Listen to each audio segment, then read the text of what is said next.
Tito Jackson, who along with brothers Michael, Jermaine, Jackie and Marlon was a founding member of the iconic family group the Jackson 5, died Sunday at age 70.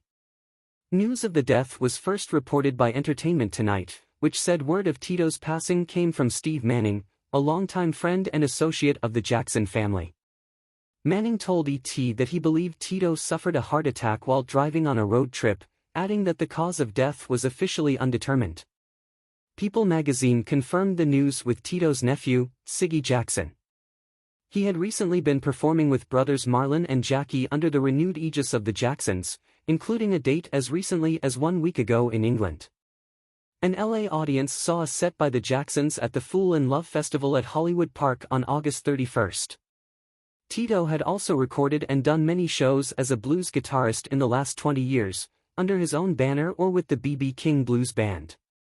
Tito Jackson played guitar, sang and, of course, danced his way into homes worldwide as the Jackson 5 became an international sensation in the late 60s and early 70s, with a string of smashes hits that included 4 straight #1 hits, I Want You Back, in 1969 and ABC, The Love You Save and I'll Be There, in 1970. Dancing Machine, released in 1974, did nearly as well, peaking at #2.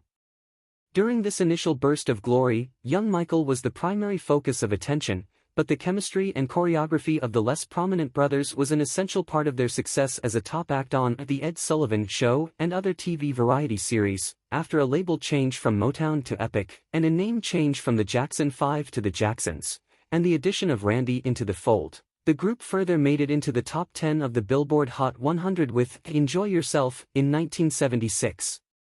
Shake Your Body, Down to the Ground, in 1979, and finally, in 1984, State of Shock, a collaboration with Mick Jagger that was more a Michael's solo project than true group effort. The group's victory tour hit stadiums in '84, providing the brothers one final hurrah as a superstar act in their own right after the ascent of Thriller made it clear Michael's full-time future was as a solo act.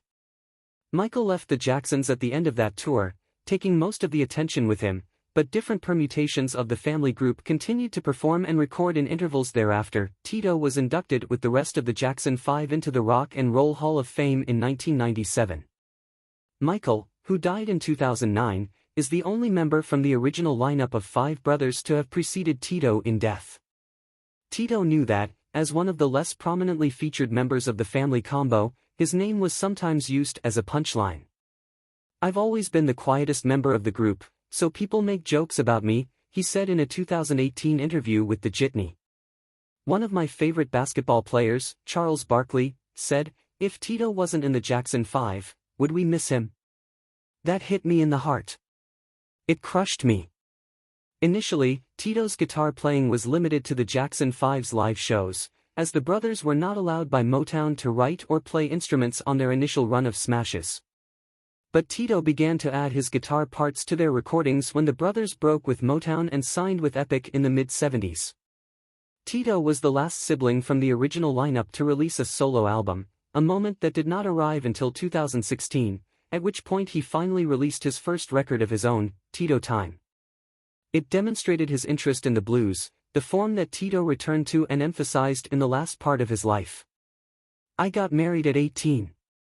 I wanted to be around my 3 sons, so I didn't pursue a solo career then, Tito said, explaining his lack of a discography to the Jitney. But this record, Tito Time, the first single I did with Big Daddy Kane, Get It Baby, did pretty good. The Alabama band plays it at halftime during their football games. Seeing the band and the cheerleaders dance to it was pretty enjoyable. In 2021, Tito released another blues-oriented album, Under Your Spell, and toured behind it. That recording included guests like Stevie Wonder, George Benson, Joe Bonamassa and his brother Marlon. He told the Boise Beat in an interview at that time that the Jackson 5 had little publicized blues origins, noting that he started playing guitar and playing blues stuff before the brothers were even singing as a group. We had been doing some little harmonizing with our mom when she was washing dishes and such.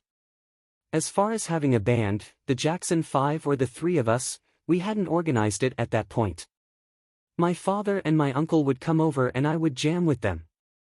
That's basically how we started the Jackson 5, Prior to going to the Motown sound, we'd be playing a lot of blues sets. We'd include about 5 or 6 blues numbers every time we did a show. Once we made it to Motown, we didn't do any more blues because we started having all these records and our audiences wasn't a blues audience, so we wrote out our blues songs. We didn't have that many, we would cover other artists' songs. The only other time I got to play blues at that time, and point is, if there was an accident on stage, and one of the other brothers were playing when the microphones went out. He hollered out, "Tito, play some blues." That hardly happened, but it happened a few times. Born on October 15, 1953 in Gary, Indiana, Tito was the third child of Joe and Katherine Jackson. He started playing guitar at 10, and after his father caught him one day fooling around with one of his guitars, Joe bought him one of his own. Tito encouraged his own 3 sons to go into the business. Taj, Terrell and TJ, his sons with wife Dolores D.D. Jackson, formed the group 3T, with their father as their manager.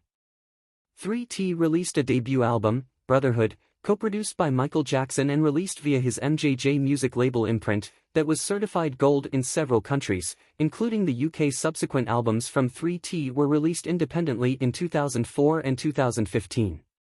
Tito explained his own quiet return to music in a cover story interview with Blues Blast magazine in 2021. "I decided to take a little break after the Victory Tour, but the break lasted so long, I couldn't take it anymore.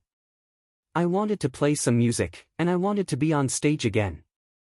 I'd been playing the Jackson 5 stuff for all my life practically, but the blues had been the main music in my family. I just wanted to jam, but I couldn't get no pros to do that kind of thing. I was living in Oxnard, California, then. It's not a huge city like LA. So I started a little blues band with some of my buddies. Music was their secondary job though, the kind of guys that play the drums on the weekend and have regular jobs during the week.